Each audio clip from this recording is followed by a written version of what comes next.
اس وقت پوری امت مسلمہ جس طرح طرح کے مسائل سے دوچار ہے، آپ دیکھ رہے ہیں پوری دنیا میں مسلمان کا خون بہہ رہا ہے۔ شام میں کس قدر بے دردی کے ساتھ عورتوں، بچوں، بوڑھوں، جوانوں کا خون بہہ رہا ہے۔ پوری دنیا میں جگہ جگہ وہ پناہ گزین ان کے در بدر پناہ کے لیے پھر رہے ہیں۔ افغانستان میں مسلمانوں کے خلاف عرصہ دراز سے دشمنان اسلام کی کارروائیاں جاری ہیں۔ کشمیر میں مسلمانوں پر ظلم و ستم ہو رہا ہے۔ تحریک آزادی کو کچلنے کے لیے وہاں خون بہایا جا رہا ہے ہمارے مسلمان بھائیوں کا۔ ہندوستان میں بھی ہمارے مسلمان بھائیوں پر روزی کے اور زندگی کے اور آزادی کے دروازے بند کیے جا رہے ہیں۔ فلسطین میں آئے دن جو واقعات پیش آتے رہتے وہ ایک دردناک سلسلہ ہے، اور عجیب بات یہ ہے کہ ہر جگہ جہاں بھی خون بہہ رہا ہے مسلمان کا خون بہہ رہا ہے، خون بہہ رہا ہے عام طور سے اس جگہ پر مسلمان کا خون بہہ رہا ہے، سوائے کشمیر اور فلسطین کے کہ وہاں تو ہمارے دشمنان اسلام ہمارے بھائیوں کا خون بہا رہے ہیں۔ کشمیر کی تحریک آزادی اب بہت بڑے پیمانے پر اٹھ کھڑی ہوئی ہے۔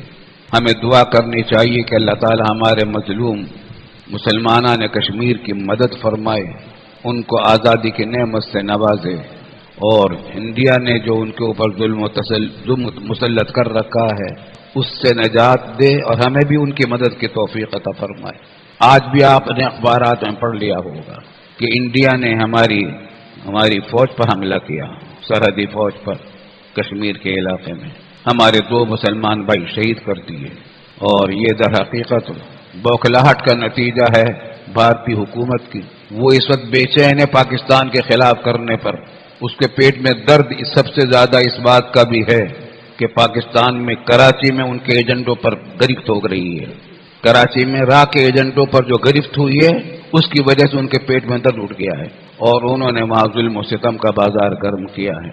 الحمدللہ ہماری فوج نے بھی منہ توڑ جواب دیا ہے، انہوں نے ہمارے 2 مسلمان بھائیوں کو شہید کیا، ہماری توپوں نے اللہ کے فضل و کرم سے ان کے 8 جوانوں کو مارا ہے اور کتنوں کو زخمی کیا ہے، ان کی توپوں کو خاموش کر دیا۔ ہماری فوج نے بھی اعلان کر دیا ہے کہ ہم ہر جنگ کے لیے تیار ہیں، ہر قسم کی جنگ کے لیے تیار ہیں۔ اللہ تعالی ہماری فوجوں کی مدد فرمائے، ہماری مجاہد فوج کی مدد فرمائے، ہر محاذ پر مدد فرمائے، فاٹا میں بھی، کراچی میں بھی، مقبوضہ کشمیر میں بھی، اور کشمیری سرحد پر بھی، افغانستان کی سرحد پر بھی اللہ تعالی ہماری وطن عزیز کی حفاظت فرمائے اور ہماری فوجوں کی مدد فرمائے۔ میں پچھلے جمعہ کو بھی کہہ رہا تھا، دشمن کبھی ہمیں شکست نہیں دے سکا طاقت کے بلبوتے پر۔ طاقت ہمیشہ دشمن کے پاس زیادہ رہی ہے، تعداد بھی ان کے پاس زیادہ رہی ہے، ہمارے پاس ہمیشہ تعداد اور سامان کم ہوا ہے، لیکن مسلمانوں نے ہمیشہ ان کو شکست فاش دی ہے۔ لیکن جب کبھی شکست ہوئی ہے مسلمانوں کی اپنے آپ اس کے پھوٹ کی وجہ سے ہوئی ہے، اور دشمن کو یہ اعلیٰ ہاتھ آ گیا، دشمن نے اس بات کو اچھی طرح سمجھ لیا ہے کہ مسلمانوں کا شکست نہیں دی جا سکتی جب تک ان کو آپس میں لڑوایا نہ جائے، ان سے لڑ کر شکست نہیں دی جا سکتی۔ بار بار آزما چکے ہیں۔ ابھی حال میں ایک مضمون کا کچھ حصہ ہمارے پاس بھیجا گیا، تصویر بھیجی گئی، ضیاء الحق صاحب مرحوم جے پور کے سفر کے دوران راجیو گاندھی کس سے بات کر رہے ہیں، ایئرپورٹ پر رخصت ہو رہے ہیں، راجیو گاندھی نے ان کو یہ کہہ دیا تھا کہ ہم آپ کا استقبال نہیں کریں گے، تو انہوں نے کہا کہ میں تو کرکٹ کا میچ دیکھنے آ رہا ہوں، پاکستان کی ٹیم کا میچ ہو رہا تھا انڈین ٹیم سے، میں تو ٹیم میچ دیکھنے آ رہا ہوں۔ تو خیر انہوں نے کہا کہ ہم آپ کو سیاسی پروٹوکول نہیں دیں گے فوجی، کہا کہ نہ دیں، میں تو آ رہا ہوں۔ جب رخصت ہونے لگے، اچھا اس وقت یہ خبریں آ رہی تھی کہ راجیو گاندھی پاکستان پر حملہ کرنے والا ہے، ایٹمی حملہ کرنے والا ہے، اور وہ ایٹم بم بنا چکا تھا، تجربہ کر چکا تھا، اعلان کر چکا تھا، اور پاکستان نے ابھی تک یہ اعلان نہیں کیا تھا کہ ہم نے ایٹم بم بنا لیا ہے، تیاری پوری ہو رہی تھی۔ تو ضیاء الحق صاحب نے چلتے وقت ان سے کہا، راجیو صاحب آپ پاکستان پر ایٹمی حملہ کرنا چاہتے ہیں، کر لیجئے، پھر دنیا چنگیز خان اور ہلاکو خان کو بھول جائے گی، مجھے اور آپ کو یاد رکھے گی، کیونکہ یہ جنگ ایٹمی جنگ ہوگی۔ یہ پہلی مرتبہ اشارہ کیا ضیاء الحق صاحب نے کہ ہمارے پاس بھی ایٹم بم موجود ہے، ہم تمہارے سے ایٹمی جنگ کریں گے، الفاظ میں نہیں بولے، کیونکہ یہ ایٹمی جنگ ہوگی، اور یاد رکھیے اگر یہ جنگ ہوئی، اس جنگ کے بعد ہو سکتا ہے آپ پاکستان کو تباہ کر دیں، لیکن مسلمان پھر بھی دنیا میں رہیں گے۔ مگر آپ کو بتا دیتا ہوں کہ اگر یہ جنگ ہوئی تو اس جنگ کے نتیجے میں کوئی ہندو دنیا میں باقی نہیں بچے گا۔ ان کا جو پرائیویٹ، ان کا جو سیکرٹری تھا اور ایڈوائزر تھا، اس نے یہ مضمون لکھا ہے، تصویر میں وہ بھی نظر آ رہا ہے، کھڑا ہے وہ، اسی نے خود مضمون لکھا ہے۔ وہ کہتا ہے کہ عجیب مٹی کا بنا ہوا انسان تھا یہ شخص، وہ مسکرا کر باتیں کر رہا تھا ہر ایک سے، اور جب یہ بات اس نے کہی تو بالکل وہ سنجیدہ ہو گیا، اور وہ اس نے اس انداز میں بات کی کہ میرے ریڑھ کی ہڈی میں سنسناہٹ پیدا ہو گئی، اور راجیو گاندھی کے پیشانی پر پسینہ آ گیا کہ یہ کیا کہہ گیا ہے۔ الحمدللہ ہم کبھی دبے نہیں ہیں دشمن کے مقابلے پر، جب ہمارا مقابلہ کفر سے ہوا ہے، کافروں سے ہوا ہے۔ سب سے بڑا مسئلہ ہمارا پیدا ہوتا ہے آپس کے جھگڑوں سے، اور آپس کے جھگڑوں میں پھر اس کا نام جہاد دے دیتے ہیں فریقین کہ ہم بھی جہاد کر رہے ہیں۔ خوب یاد رکھیے، کوئی جہاد مسلمانوں کے خلاف نہیں ہوا کرتا۔ جو مسلمانوں کے خلاف اگر کوئی کرے گا وہ دہشت گردی ہے۔ جہاد کافروں کے خلاف ہوتا ہے یا باغیوں کے خلاف ہوتا ہے۔ اس وقت ہم تقریباً حالت جنگ میں ہیں۔ ہندوستان نے پاکستان کے ارد گرد بڑا گھیرا ڈالا ہے، افغانستان کو، بنگلہ دیش کو، نیپال کو، امریکہ کو اپنے ساتھ ملا لیا ہے۔ اب ایران کے اوپر بھی ڈورے ڈال رہے ہیں، ہمارے ارد گرد کا گھیرا ڈالا جا رہا ہے۔ اس واسطے الحمدللہ مگر ہمارے ہاں بھی تیاری، ہماری فوج چوکس ہے۔ ہماری فوج نے کبھی دشمن کے مقابلے میں بزدلی نہیں دکھائی۔ اللہ کے فضل و کرم سے ہمیں اپنی فوج پر اعتماد بھی ہے، اور ہم اس کے لیے دعا بھی کرتے ہیں۔ ہم نے تو کئی جنگیں دیکھی ہیں، میں اپنی اس عمر میں انڈیا کے ساتھ کئی جنگیں دیکھ چکا ہوں۔ رنکچ کی جنگ بھی دیکھی ہے، سن 65 کی جنگ بھی دیکھی ہے، سن 71 کی جنگ بھی دیکھی ہے، لیکن الحمدللہ یہ ہوا ہے کہ مسلمانوں کو کبھی بھی کافر شکست نہیں دے سکے۔ جب کبھی نقصان بنگلہ دیش میں جو کچھ ہوا وہ مسلمانوں کے آپس کی پھوٹ کی وجہ سے ہوا۔ اس واسطے بھائی دشمن نے چونکہ یہ سمجھ لیا ہے کہ ان کو لڑائے بغیر کام نہیں چلے گا، اس واسطے ان کی سازشیں مسلسل جاری ہیں۔ آپ کی اس کراچی میں، پاٹا میں اور پورے ملک میں جہاں موقع مل رہا ہے وہ مسلمانوں کو لڑانے کی کوشش کر رہے ہیں۔ کہیں شیعہ سنی کا جھگڑا کھڑا کر دیتے ہیں، کہیں دیوبندی بریلوی کا جھگڑا کھڑا کر دیتے ہیں، کہیں مقلد غیر مقلد کا جھگڑا کھڑا کر دیتے ہیں، تقریریں ایک دوسرے کے خلاف کرواتے ہیں۔ ہمارے بعض سادہ علماء بیان کرنے والے حضرات بھی اس بعض اوقات دھوکے میں آ جاتے ہیں دشمنوں کے، اور وہ بھی اس موضوعات پر تقریریں کرنے لگتے ہیں جس سے مسلمانوں میں باہمی منافرت پیدا ہوتی ہے، پھوٹ پیدا ہوتی ہے۔ تو خوب سمجھ لیجئے کہ دشمن کا یہ حربہ ہے، وہ لڑانے کی کوشش کر رہا ہے۔ اب یہ محرم بھی اب شروع ہو رہا ہے، اب عاشورہ کا بھی مسئلہ آئے گا، اس میں شیعوں کے جلوس بھی نکلیں گے، اور بہت سارے لوگ وہ بھی ہوں گے جو جہاد کے نام پر ان جلوسوں کا مقابلہ کرنا چاہیں گے، حالانکہ وہ جلوس بھی کوئی معقول بات نہیں ہے۔ مجھے خود شیعہ ذمہ دار مستند علماء نے یہ بات کہی تھی، میں نے ان سے پوچھا کہ آپ کے جلوس کی شرعی حیثیت کیا ہے؟ کہا کہ کچھ بھی نہیں۔ میں نے کہا واجب ہے کہ نہیں، سنت ہے کہ نہیں، مستحب ہے کہ نہیں، پھر کیا ہے؟ رسم ہے، رسم ہے۔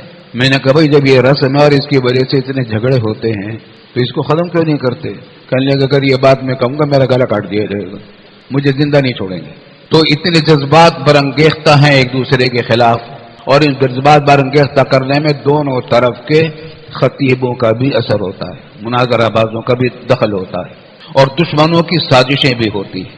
میں نے آپ کو یہ واقعہ شاید پہلے بھی سنایا تھا، اور ایک میٹنگ ہوئی پرویز مشرف صاحب نے جمعہ ہی کے دن ایوان صدر میں، جب وہ صدر تھے، میٹنگ بلائی علماء کی، ہمیں بھی بلایا، تمام مکاتب فکر کے علماء کو، دو تین علماء کو بلایا تھا، اور اس زمانے میں وہی شیعہ سنی جھگڑے چل رہے تھے، کبھی اس مسجد پر حملہ، کبھی اس امام بارگاہ پر حملہ، کبھی اس سنی عالم کو مار دیا، کبھی اس شیعہ عالم کو مار دیا۔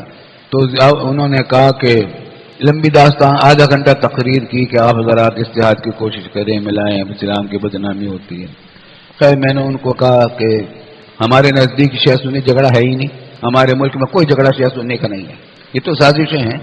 اگر شیعہ سنی جھگڑا ہوتا تو گلی گلی، کوچے کوچے، محلہ محلہ، گاؤں گاؤں جنگ ہو رہی ہوتی، کیونکہ مشترک رہتے ہیں، شیعہ بھی وہیں رہتے ہیں، سنی بھی رہتے ہیں، وہاں کے آپس میں ہم رہتے ہیں، ایک دوسرے کو تحفے تحائف بھی بھیج دیتے ہیں، کوئی جھگڑا نہیں ہوتا۔ جھگڑا تو سازشوں سے ہوتا ہے، اور خیر لمبی بات تھی. میں نے ان کو ایک واقعہ سنایا.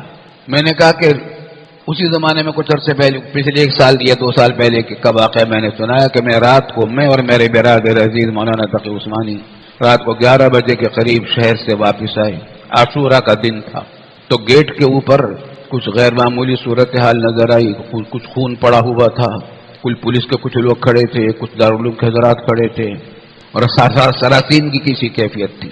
معلوم ہوا کہ یلو کیب اس زمانے میں یہ چلی تھی، پیلے رنگ کی ٹیکسیاں، وہ یہاں سے گزری اور اس نے ایک طالب علم دارالعلوم میں داخل ہو رہا تھا، اس پر فائر کر گولی ماری اس کو. بیچارہ طالب علم گر پڑا، اس کا خون پڑا ہوا تھا. اللہ نے اس کی جان بچا لی. ہمارے الحمدللہ ابتدائی طبی امداد کا بھی انتظام تھا، ڈاکٹر صاحبان ہوتے ہیں، پھر وہاں ان کو ہسپتال بھیج دیا گیا.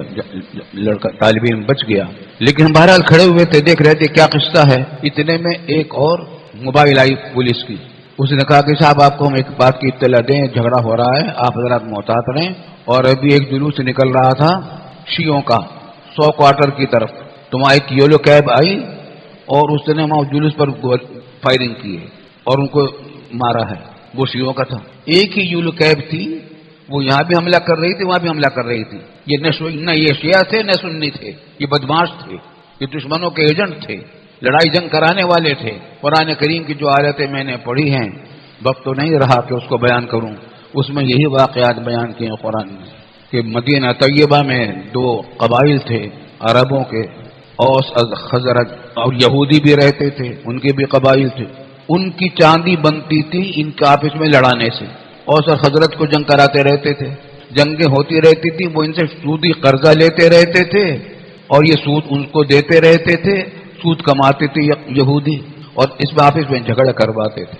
قرآن کریم نے اس کا ذکر کیا، وَاذْكُرُوا إِذْ كُنتُمْ أَعْدَاءً فَأَلَّفَ بَيْنَ قُلُوبِكُمْ فَأَصْبَحْتُم بِنِعْمَتِهِ إِخْوَانًا وَكُنتُمْ عَلَىٰ شَفَا حُفْرَةٍ مِّنَ النَّارِ فَأَنقَذَكُم مِّنْهَا كَذَٰلِكَ يُبَيِّنُ.